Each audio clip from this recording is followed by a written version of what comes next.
Apa kabar pemirsa, bertemu lagi bersama saya Mendy Nugroho dalam Warta Parlamentaria. Kami sudah menyiapkan beragam informasi seputar kinerja dan kegiatan anggota DPR RI. Inilah Warta Parlamentaria selengkapnya.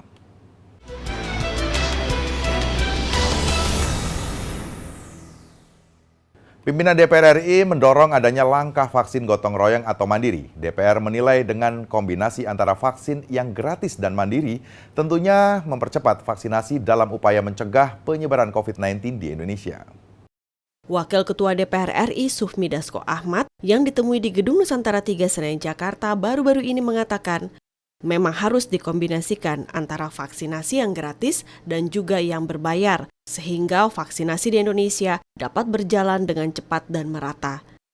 Sufmi Dasko juga menyatakan, sudah ada sebagian perusahaan yang mengajukan aspirasi dan menyatakan kesiapan melakukan vaksinasi secara mandiri untuk para karyawannya. Jadi begini, memang itu harus dikombinasikan antara yang gratis dan juga berbayar, supaya vaksinasi ini bisa berjalan dengan cepat dan merata. Teman-teman di kalangan pengusaha itu sudah banyak yang juga mengajukan aspirasi bahwa mereka mau dan sanggup sebagian itu untuk memvaksinasi karyawannya dengan ditanggung oleh perusahaan. Sufmi Dasko Ahmad mengatakan kombinasi vaksinasi gotong royong tersebut tentunya dalam upaya bersama agar vaksinasi COVID-19 ini dapat berjalan dengan maksimal. Sufmi Dasko juga menambahkan hal tersebut merupakan langkah yang cukup baik. Nah, saya pikir itu adalah langkah yang cukup bagus untuk membantu pemerintah dalam rangka mempercepat program vaksinasi di Indonesia. Zikri Yaserto Denus TVR Parlemen melaporkan. 20 tahun sejak Undang-Undang Otsus Papua diundangkan, tata kelola dan pemanfaatan dana Otsus masih menjadi sorotan Pansus. Untuk itu, pada jilid kedua, Panitia Khusus Rancangan Undang-Undang Otsus Papua mendorong pemerintah memperkuat pengawasan pengelolaan dana Otsus Papua agar manfaatnya bisa dirasakan seluruh masyarakat Papua. Ditemui usai rapat kerja dengan Kemendagri, Kemenkyu, dan Kemenkumham, Ketua Pansus Rancangan Undang-Undang Otsus Papua, Komarudin Watubun menyebut, pada Otsus Papua jilid kedua ini, pemerintah harus mengawasi tata kelola dana Otsus lebih ketat lagi dengan membentuk badan pengawas di bawah Presiden. Untuk melakukan evaluasi, pengawasan, penyaluran supaya dana Otsus ini benar-benar capai tujuannya. Kenapa penting badan khusus? Karena selama ini tidak ada diurus secara khusus, makanya ada ego sektoral antara menteri-menteri, masing-masing bikin gerakan tambahan di Papua. Anggota Pansus Robert Rau mengatakan, pemerintah sebenarnya sudah memiliki perangkat pengawasan untuk mengawasi pengelolaan dana Otsus. Hanya saja perangkat tersebut dinilai tidak berjalan dengan optimal. Sudah ada perangkatnya semua, tapi tidak jalan. Akhirnya dibentuklah KPK. Iya kan? Papua pun demikian kan? Sekarang ini kita lihat tidak jalan. Ya mungkin kalau perlu buat satu badan di bawah Presiden langsung yang untuk menyelesaikan itu pengawasannya. Dana Otsus Papua yang sebelumnya sebesar 2% dari dana alokasi umum dinaikkan menjadi 2,25% atau sekitar 234 triliun rupiah. Teresia dan Tegar, TVR Parlemen melaporkan. Menanggapi pro kontra rencana pembangunan tambang emas di Pulau Sange, Sulawesi Utara, anggota Komisi 7 DPR RI meminta Kementerian ESDM mengevaluasi kontrak karya tersebut. Di Gedung Nusantara 1 DPR RI Jakarta, Sartono mengatakan dengan adanya evaluasi terhadap kontrak karya, terutama terkait luas wilayah, pemerintah bisa meminta PT Tambang Mas Sangihe melakukan penyusutan wilayah yang tidak digunakan maupun yang dinilai tidak memiliki prospek baik untuk kegiatan penambangan. Mekanisme apa saja yang belum tercukupi oleh penambang itu yang mendapatkan izin itu. Anggota Komisi 7 DPR RI Sartono juga meminta Kementerian ESDM terus melakukan pengawasan di lapangan untuk memastikan kegiatan pertambangan PT TMS dilakukan sesuai aturan. Hal ini untuk mencegah timbulnya kerusakan lingkungan dan membahayakan masyarakat. Jangan sampai ke depan ya ada terjadi permasalahan atau malware atau kecerobohan sampai itu terjadi. Aturan, undang-undang ini kan untuk kesejahteraan semuanya, keseimbangan. Dalam kontrak karya, luas wilayah PT Tambang Mas Sangihe mencapai 42.000 hektar. Namun dari data Ditjen Minerba Kementerian SDM, total luas wilayah PT TMS yang prospek untuk ditambang adalah 4.500 hektar. Andri, TVR Parlemen melaporkan. Jangan kemana-mana pemirsa karena kami masih memiliki banyak informasi lain dalam Warta Parlamentaria. Di antaranya datang dari DPR ajak pemerintah perkuat sistem keamanan nasional setelah jeda berikut.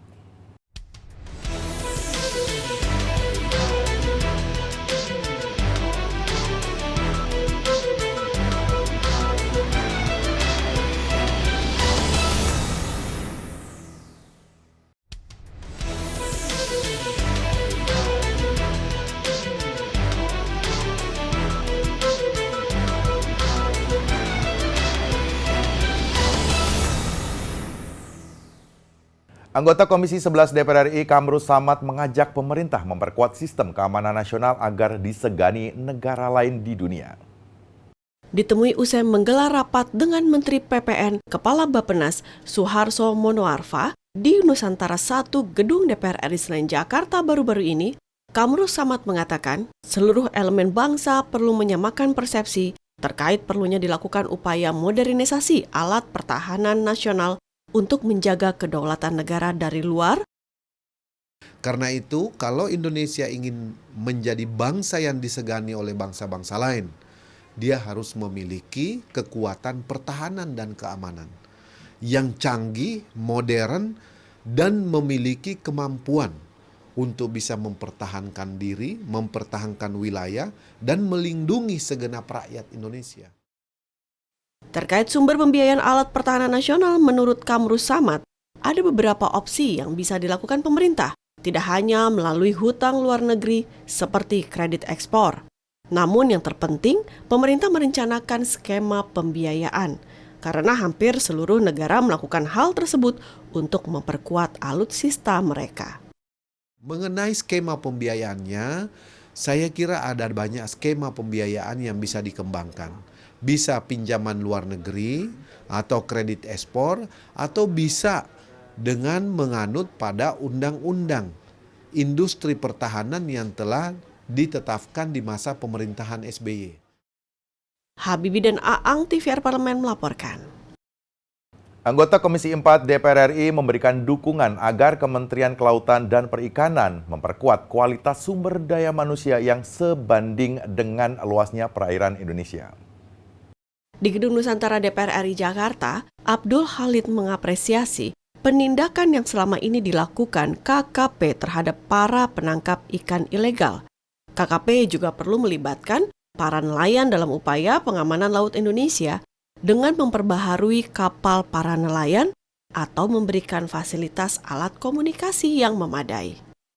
Termasuk anggaran yang anggaran yang besar, agar pencurian ikan ini yang selama ini terjadi dapat diperkecil, malah maunya kita tidak ada lagi.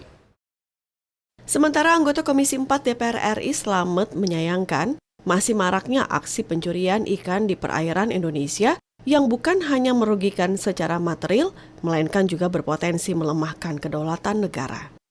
Berapa nilai aset loss yang akan loss dalam kita, artinya negara dirugikan sekian triliun, kalau catatannya sekitar 30 triliun dari illegal fishing.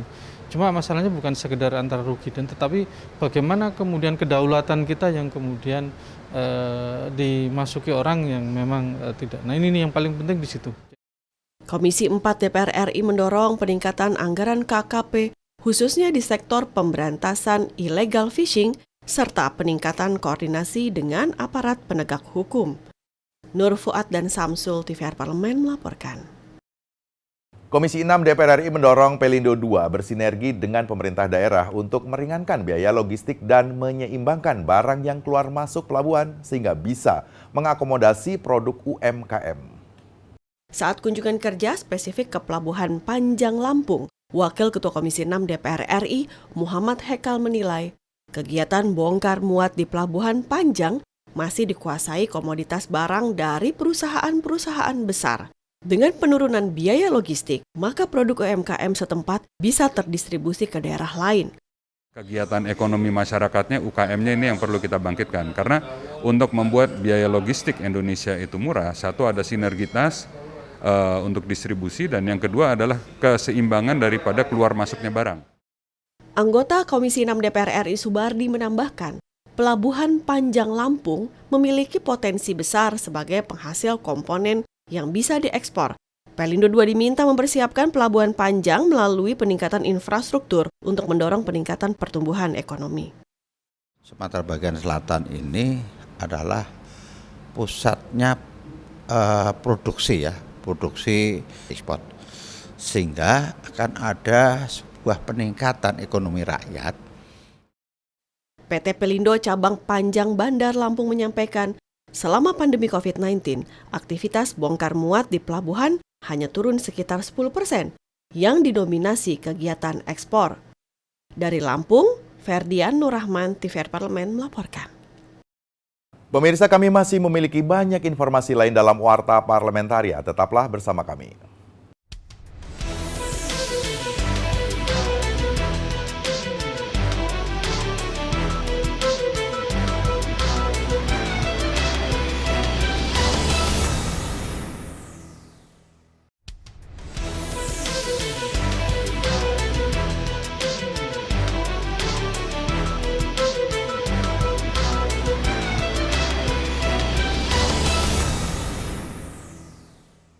Komisi 5 DPR meminta BMKG mampu mengatur prioritas dalam menjalankan tugas pokok dan fungsi sehingga dapat menyampaikan informasi cuaca yang akurat kepada seluruh pihak.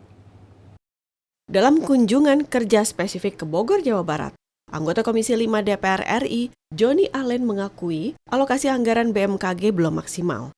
Namun jangan menjadi kendala BMKG untuk mengoptimalkan tupoksi dalam mengirimkan informasi cuaca secara akurat. BMKG bisa memanfaatkan teknologi untuk mendukung kinerja. Pola pikir ya dalam rangka perencanaan di dalam memanage daripada tupoksi itu sendiri ya, sebagai mana yang prioritas atau teknologi maupun juga secara penyebaran lokasi. Wakil Ketua Komisi 5 DPR RI Arwani Tomafi mengatakan, pihaknya akan mendukung BMKG menjalankan tupoksi melalui anggaran sehingga BMKG bisa meningkatkan sarana dan prasarana termasuk pemanfaatan teknologi serta didukung SDM yang handal. Terkait sarana prasarana termasuk juga SDM yang harus kita kembangkan terus ya, lebih maju, lebih adaptif terhadap perkembangan zaman, termasuk juga terkait dengan perkembangan teknologi informasi. Ya, bagaimana memanfaatkan teknologi informasi itu untuk kepentingan BMKG ini. Di tahun 2021, pagu anggaran BMKG sebesar 3,071 triliun rupiah dengan realisasi sebesar 23,15%. Dari Jawa Barat, Teddy Sunario, TVR Parlemen melaporkan. Komisi 5 DPR mendorong Kementerian Perhubungan meningkatkan penyerapan anggaran tahun 2021, di mana hingga kuartal kedua masih di bawah 30%. Di Gedung Nusantara DPR RI Jakarta, Wakil Ketua Komisi 5 DPR RI Andi Iwan Aras mengatakan, saat ini terjadi deviasi atau penyimpangan negatif di Kemenhub. Hal tersebut diharapkan bisa ditutupi dengan peningkatan kinerja di Kemenhub sesuai rencana dan target yang sudah ditetapkan. Deviasi negatif yang saat ini terjadi dapat dikejar sehingga pada akhir tahun anggaran yang 2021 nanti kita berharap bahwa deviasi negatif tersebut bisa ditutupi dan kemudian bisa mencapai target penyerapan anggaran. Senada dengan itu, anggota Komisi 5 DPR RI Muhammad Aras mendorong Kemenhub lebih memaksimalkan penyerapan anggaran tahun 2021. Dengan tingginya tingkat serapan, diharapkan dapat membantu masyarakat yang perekonomiannya masih terdampak pandemi COVID-19. Salah satu yang bisa dimaksimalkan adalah anggaran pada program padat karya yang bersentuhan langsung dengan masyarakat. Tentu harapan besar kita bahwa dengan serapan anggaran yang tinggi tentu bisa mengurangi beban masyarakat dan bisa meningkatkan pendapatan dan kesejahteraan masyarakat, di mana masa pandemi ini butuh anggaran, butuh dana banyak beredar di masyarakat. Untuk itu tahun 2021 anggaran belanja Kementerian Perhubungan sebesar 33,22 triliun rupiah. Mahir dan Rifki TVR Parlemen melaporkan. Sekretaris Jenderal DPR RI Indra Iskandar melantik 34 pejabat eselon 3 dan 4 serta pejabat fungsional untuk mengisi kekosongan jabatan, mutasi serta promosi yang merujuk pada hasil asesmen yang dilakukan Kesekjenan DPR RI. Ditemui usai melantik 34 pejabat di ruang Pustaka Loka Nusantara 4 DPR RI, Sekretaris Jenderal DPR RI Indra Iskandar mengatakan, pelantikan ini sebagai bentuk penyegaran dan evaluasi organisasi agar sesuai dengan tuntutan perkembangan zaman yang terus berubah. Saya kira evaluasi organisasi ini akan terus kami lakukan secara periodik, bukan hanya karena yang pensiun, tapi juga akan melihat kinerja setiap lini. Indra mengatakan Kesekjenan DPR akan terus melakukan evaluasi sebagai upaya peningkatan kinerja karena saat ini terjadi perubahan zaman yang menuntut adanya kesiapan dari seluruh sumber daya manusia di lingkungan Setjen DPR RI. Sehingga pemetaan SDM akan terus dilakukan secara periodik selama 3 hingga 6 bulanan. Kita harus bisa terus bagaimana mengawal tugas-tugas Sekretariat Jenderal dalam memberikan pelayanan kepada Dewan. Nah tentu tantangan ke depan adalah SDM kita benar-benar harus melek digital, dia harus menguasai bahasa standar bahasa Inggris, dia juga harus ke depan mempunyai inovasi-inovasi dalam menyederhanakan pekerjaan. Hendra dan Julian TVR Parlemen melaporkan. Demikianlah beragam informasi seputar aktivitas DPR RI yang sudah kami susun dalam Warta Parlementaria. Saya Mendy Nugroho beserta kerabat kerja yang bertugas undur diri. Terima kasih atas perhatian Anda. Sampai jumpa.